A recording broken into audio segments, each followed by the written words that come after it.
السلام علیکم ورحمۃ اللہ وبرکاتہ۔ ایک حدیث ہے جو بہت زیادہ مشہور ہے کہ الجنت تحت اقدام الامہات، کہ جنت جو ہے وہ ماؤں کے قدموں تلے ہے۔ اور یہ حدیث حضرت انس بن مالک رضی اللہ تعالی عنہ کی مرویات میں سے ہے کہ حضور صلی اللہ علیہ وآلہ وسلم نے ارشاد فرمایا، اور اس روایت کو کئی کتب حدیث میں مثال کے طور پہ مسند الشہاب میں حدیث 119 کے تحت بھی روایت کیا گیا ہے۔ اسی طرح ترغیب و ترہیب میں بھی حدیث 448 کے تحت آتی ہے۔ طبقات المحدثین جو ہے اس میں بھی یہ روایت آتی ہے، اور کئی کتب حدیث میں یہ روایت آتی ہے۔ اچھا، اب اس روایت کے کہ جنت ماؤں کے قدموں تلے ہے، اس روایت پہ بعض محدثین جو ہیں وہ اس کا حکم یہ لگاتے ہیں کہ یہ حدیث ضعیف ہے۔ اور وجہ ضعف کیا ہے کہ اس میں اس کے جو راوی ہیں ان میں منصور بن المہاجر نے جو اسے روایت کیا نا ابن نضر، تو ابن نضر العبار جو ہیں، جو حضرت انس بن مالک سے جو کہتے ہیں کہ میں نے روایت کیا ہے، وہ محدثین کی ایک جماعت کہتی ہے کہ یہ راوی جو ہے یہ مجہول ہے۔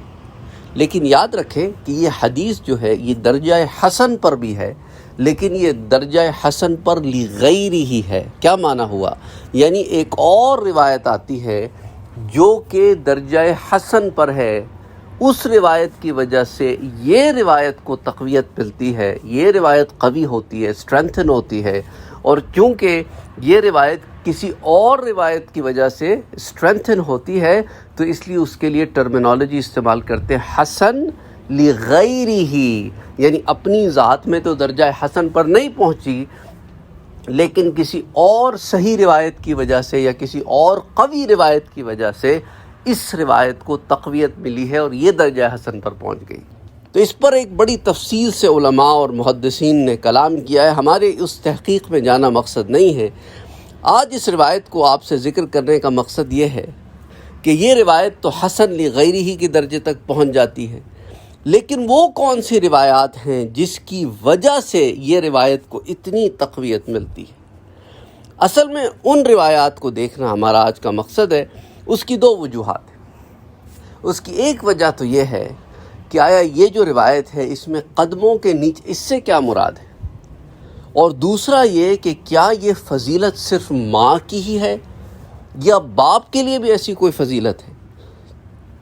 حضرت معاویہ بن جہامہ رضی اللہ تعالی عنہ بیان کرتے ہیں کہ میں اپنے والد حضرت جہامہ نے ان سے بیان کیا کہ حضور صلی اللہ علیہ وسلم کے پاس آئے اور آپ سے سوال کیا کہ اے اللہ کے رسول صلی اللہ علیہ وآلہ وسلم، میں جہاد میں جانے کا ارادہ رکھتا ہوں اور آپ سے مشورہ لینے آیا ہوں۔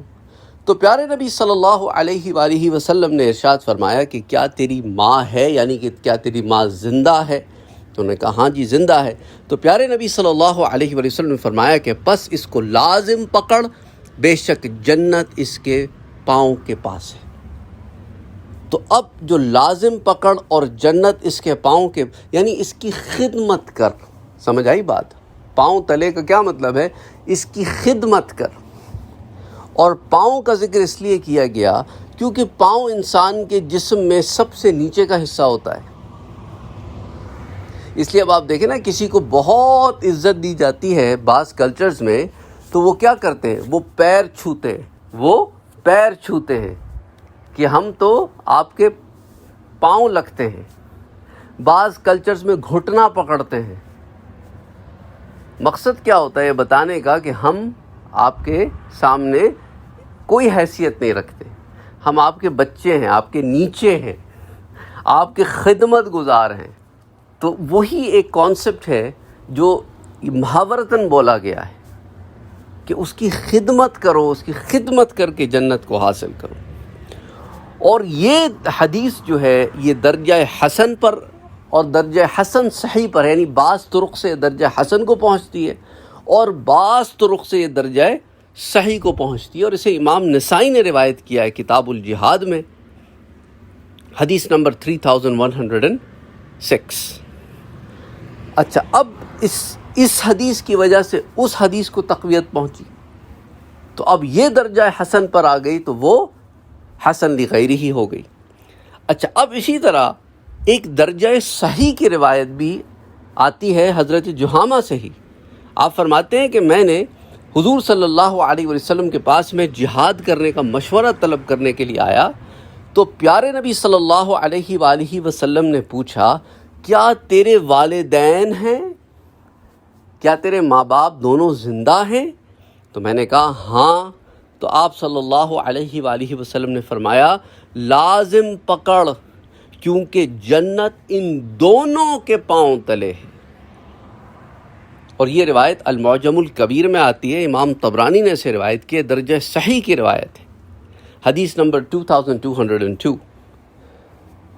تو یہاں سے ہمیں یہ پتہ چلا کہ جنت جو ہے وہ ماں کی خدمت سے بھی ملتی ہے اور باپ کی خدمت سے بھی ملتی ہے. گو کہ ہمارے ہاں ماں کی خدمت والی روایت زیادہ تر کوٹ کی جاتی ہے. تو بعض دفعہ لوگ سوال کرتے ہیں تو پھر باپ کے لیے، تو باپ کے لیے، ماں کے لیے، دونوں کے لیے پھر یہ روایت ہے اور یہ درجہ صحیح کی روایت ہے. تو والدین کے قدموں کے نیچے جنت ہونے کا مطلب کیا ہے؟ ان کی اطاعت کی جائے، ان کی فرما برداری کی جائے، اور پھر ایسے شخص کو اللہ عز و جل جنت عطا فرماتا ہے. اچھا، ہمارے ہاں لوگ اکثر شادی کے بعد اپنی لائف میں بیلنس نہیں کر پاتے، چیزوں کو ایک طرف کو جھک جاتے ہیں، یا ماں کی طرف اتنا جھک جائیں گے کہ بیوی کو بالکل اگنور کر دیں گے، یا بیوی کی طرف اتنا جھک جائیں گے کہ ماں کو اگنور کر دیں گے. تو بیچ میں ایک میڈیم نہیں کریٹ کر پاتے، اور نتیجتاً ایسے لگتا ہے کہ بعض نے یہ سمجھ لیا ہے کہ گویا بیوی کی خدمت کرنے سے جنت ملے گی، تو بیوی کی خدمت کر کے ماں کو ناراض کر دیتے. ہوتا کیا ہے ہمارے ہاں، کبھی ہم جسٹس نہیں کر پاتے، تلنا نہیں کر پاتے، ایک طرف کو جھک جاتے. تو ہمیں ایسے میں احتیاط کرنی چاہیے کہ ہم ایک طرف کو نہ جھک جائیں اور سارے معاملات کو اچھے طریقے سے لے کے چلیں. تو بہرحال میں سمجھتا ہوں کہ اس سے آپ کو یہ حدیث واضح ہو گئی ہوگی کہ اس حدیث کا مقصد اور مطلب کیا ہے، اور ساتھ ہی ساتھ یہ بھی پتہ چلا ہوگا کہ دونوں کے بارے میں بھی یہی روایت آئی ہے کہ دونوں کی خدمت کرو اور اس کے ذریعے اپنے لیے جنت بناؤ. اب یہاں پر ایک اشکال جو آتا ہے لوگوں کے ذہن میں، جو لوگ سوال بھی پوچھتے ہیں کہ سر پھر یہ بتائیے کہ وہ ماں باپ جو اپنے بچوں کے ساتھ زیادتی کرتے ہیں، ان کے ساتھ کوئی ایسا معاملہ کرتے ہیں جو ٹھیک نہیں ہوتا، پھر کہ ایسے ماں باپ کی بھی ہم دیکھو دو چیزیں، اگر وہ کوئی آپ کے ساتھ ایسا معاملہ کرتے ہیں جو ناانصافی کا ہے، غلط ہے، تو اس کی سزا وہ بھگتیں گے قیامت کے دن.